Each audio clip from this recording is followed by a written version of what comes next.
la vie en abondance. Et aujourd'hui encore, nous allons faire la suite, la troisième partie donc, de ce que nous avions commencé à parler, comme sous-branche de la vie en abondance, permettez-moi de le dire comme ça. Et nous avions parlé sur le premier point, le premier thème qui est intitulé, n'est-ce pas, les critères pour recevoir le souffle du Saint-Esprit. Et aujourd'hui, nous allons continuer, après tous les points que nous avions énumérés. Aujourd'hui, on va lire ensemble avec vous à la maison, Jean chapitre 7, le 37e verset jusqu'au 30e verset. On va lire, le dernier jour, le grand jour de la fête, Jésus, se tenant debout, s'écria, si quelqu'un a soif, qu'il vienne à moi et qu'il boive.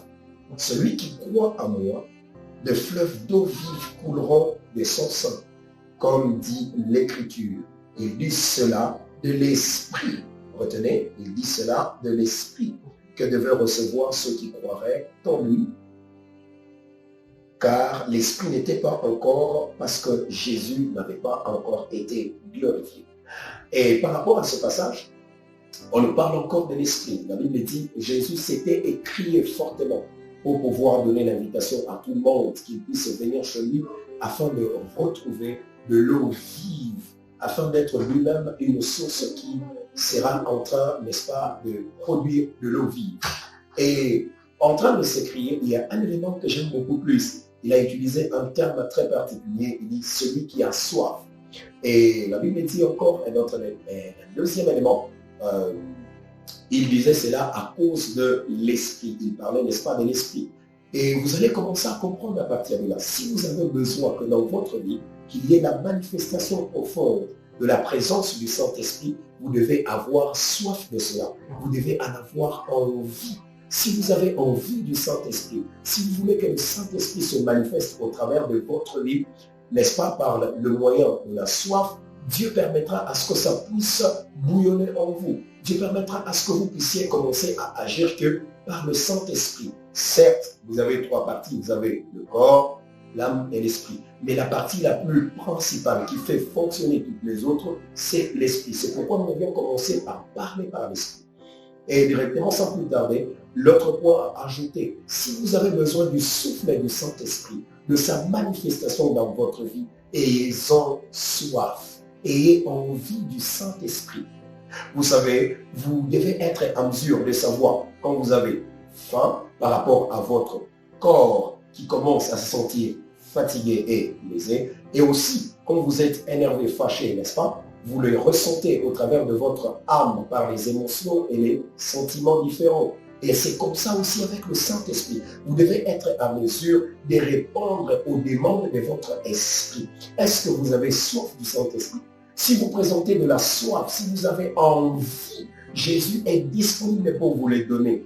Et c'est pourquoi j'aimerais prier pour toi qui m'écoutes en ce net moment, que le Saint-Esprit te touche au nom de Jésus, que le Saint-Esprit soit en communion, en collaboration, en corrélation avec ton esprit, pour te permettre à mieux faire l'œuvre de Dieu et à retrouver la place de ton être et de ta personne dans la communauté. N'est-ce pas beau d'être utile, de servir à quelque chose, surtout à dégager tout ce que tu recevras de la part du Saint-Esprit et aussi manifester Dieu partout où tu peux te retrouver. Tu sais, tu as été créé à l'image et à la ressemblance de Dieu. Tu ne peux pas vraiment arriver à manifester Dieu si tu n'as pas soif du Saint-Esprit. Si le Saint-Esprit ne trouve pas place dans ton esprit pour commencer à t'aiguiller et à faire que ta vie ne soit que l'image de Dieu au travers de lui dans ta vie, que le Saint-Esprit te touche là où tu es. Développe l'envie. On développe l'envie du Saint-Esprit par la lecture de la parole de Dieu. On développe l'envie du Saint-Esprit par la prière. On développe l'envie du Saint-Esprit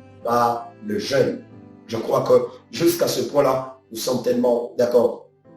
Alors, il y a un deuxième passage que j'aimerais lire encore ensemble avec vous à la maison. Matthieu chapitre 7, versets 7 à 11. Vous allez lire tout cela, c'est en 11. Mais j'aimerais dire tout simplement qu'ici nous allons lire le 7e verset. La Bible dit, demandez et l'on vous donnera.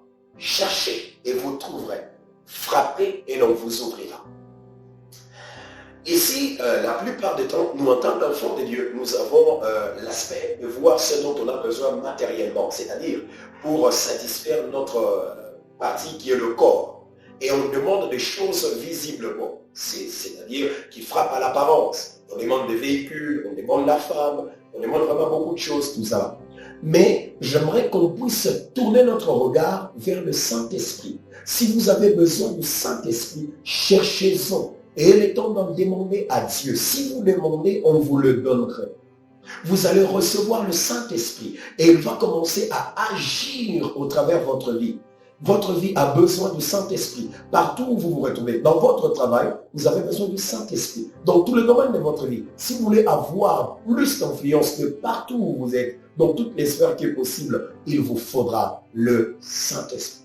C'est le Saint-Esprit qui vous permettra à savoir ce dont vous devez faire, sur quoi vous devez vous baser pour faire évoluer, ou faire avancer votre business, faire avancer votre foyer, faire avancer, n'est-ce pas, toutes les responsabilités que vous avez. C'est pourquoi vous devez le chercher. Le Seigneur nous donne ici accès dans Matthieu 7, d'avoir le temps de demander. Si vous demandez, vous allez recevoir. Alors, ayez le temps de demander cela dans la prière. J'aimerais vraiment aujourd'hui que cette année ne puisse pas finir de bons choix et qui vous permettra de prendre, n'est-ce pas, des très bonnes décisions qui fera de sorte que votre jeunesse ou votre vie tout entière puisse s'avancer, s'améliorer matin, midi, soir et que vous soyez toujours à la bonne place, à la gloire de Dieu, n'est-ce pas?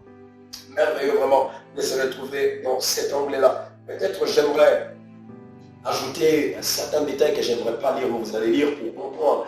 Et la Bible ici, par rapport à la demande, par rapport à ce passage de Matthieu 7, le Seigneur est en train d'expliquer après. Il dit, qui est ce parent-là qui peut donner, je ne sais pas, de la pierre à son enfant qui lui avait demandé du pain?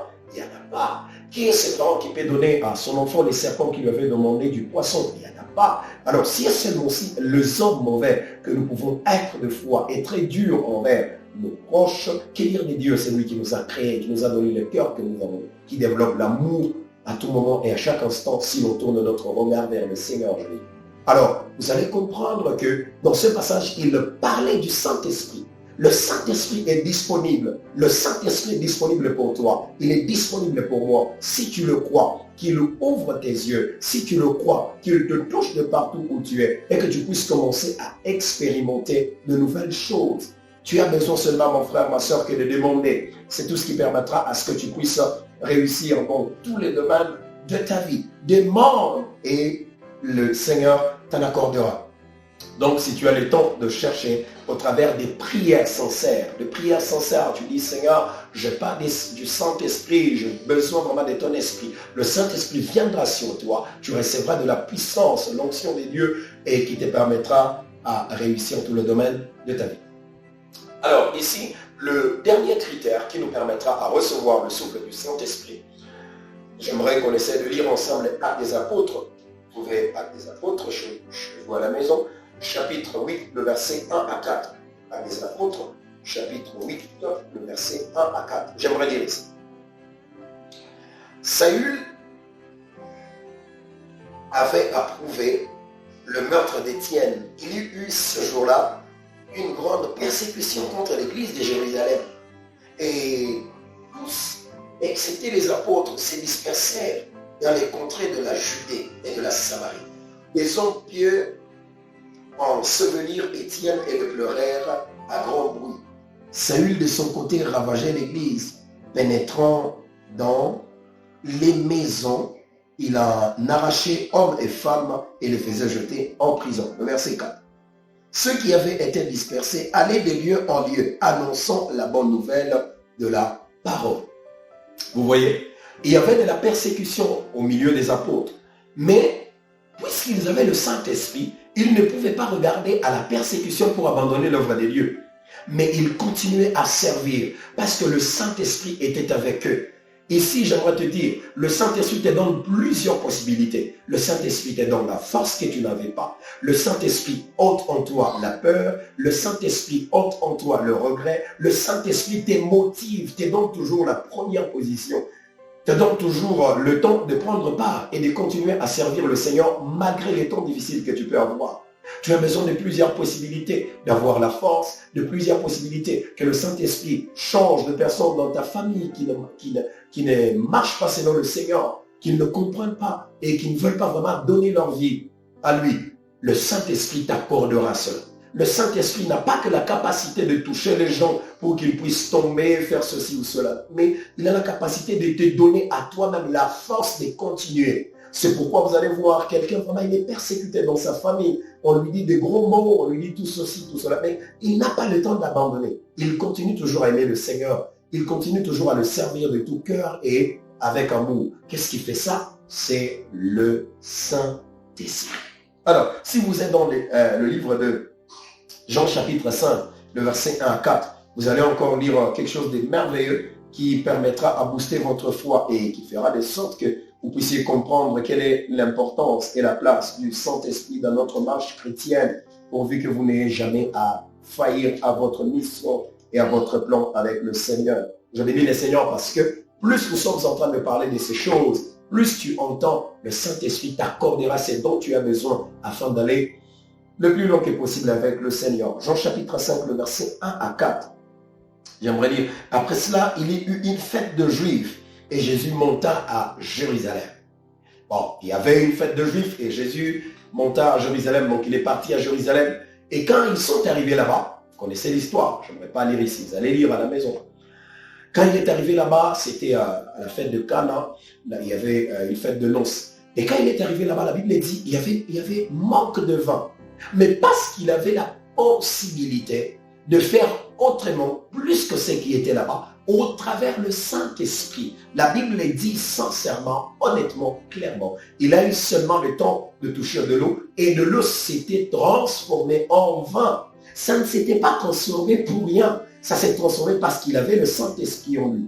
Parce qu'il avait plusieurs possibilités accordé, n'est-ce pas, par le Saint-Esprit, qui pouvait faire des grands miracles. Et c'était le premier de ces miracles. Vous voyez? Donc le Saint-Esprit ne donne pas que la force pour avancer, mais le Saint-Esprit nous permet de faire des miracles.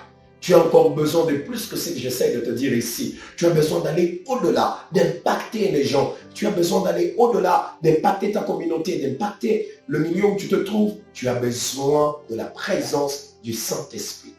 Certes, tu as le corps, tu as l'âme, mais j'aimerais que tu puisses accorder du poids au Saint-Esprit. C'est pourquoi, quand on a commencé à parler de la vie en abondance, on n'aimerait pas toucher d'abord le corps, on n'aimerait pas toucher l'âme, mais on aimerait parler d'abord de la partie la plus principale qui donne vie à toutes les autres, qui est l'esprit. Ton esprit a besoin du Saint-Esprit pour réussir. Ton corps a besoin du Saint-Esprit pour réussir. Ton âme a besoin du Saint-Esprit pour réussir. Et en allant, on aura le temps de parler du corps, de l'âme, et vous comprendrez ensemble avec moi à combien plus forte raison le Saint-Esprit doit toujours avoir la première place dans notre vie et nous devons lui accorder sa place.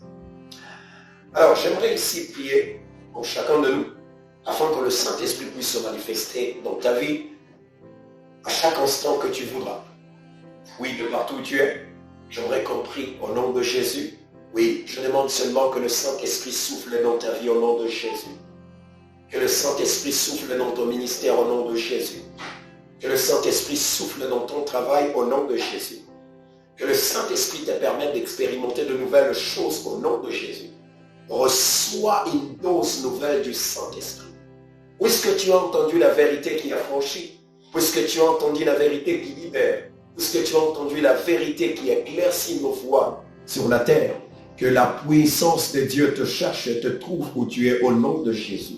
Sois touché au nom de Jésus. Sois touché au nom de Jésus. Désormais, tu expérimentes le miracle et la puissance du Saint-Esprit. Tu as plusieurs possibilités en toi. Tu ne raisonnes plus comme avant parce que tu es renouvelé dans ton homme intérieur par le Saint-Esprit. Au nom de Jésus. Oui, reçois ce souffle. Reçois ce souffle. Par ce feu que tu ressens, reçois le souffle du Saint-Esprit. Oui, par cette chaleur qui touche ton corps, reçois le souffle du Saint-Esprit. Par cette joie qui commence avec toi, oui, reçois le souffle du Saint-Esprit. Par les Alléluia que tu commences à citer. Oh, par le parler en langue qui monte à toi. Oui, libère cela au nom de Jésus. Que le Saint-Esprit te touche, que tu manifestes la présence des dieux de partout. Reste en prière s'il le faut. Que Dieu te bénisse au nom de Jésus. Shalom, au revoir à la prochaine.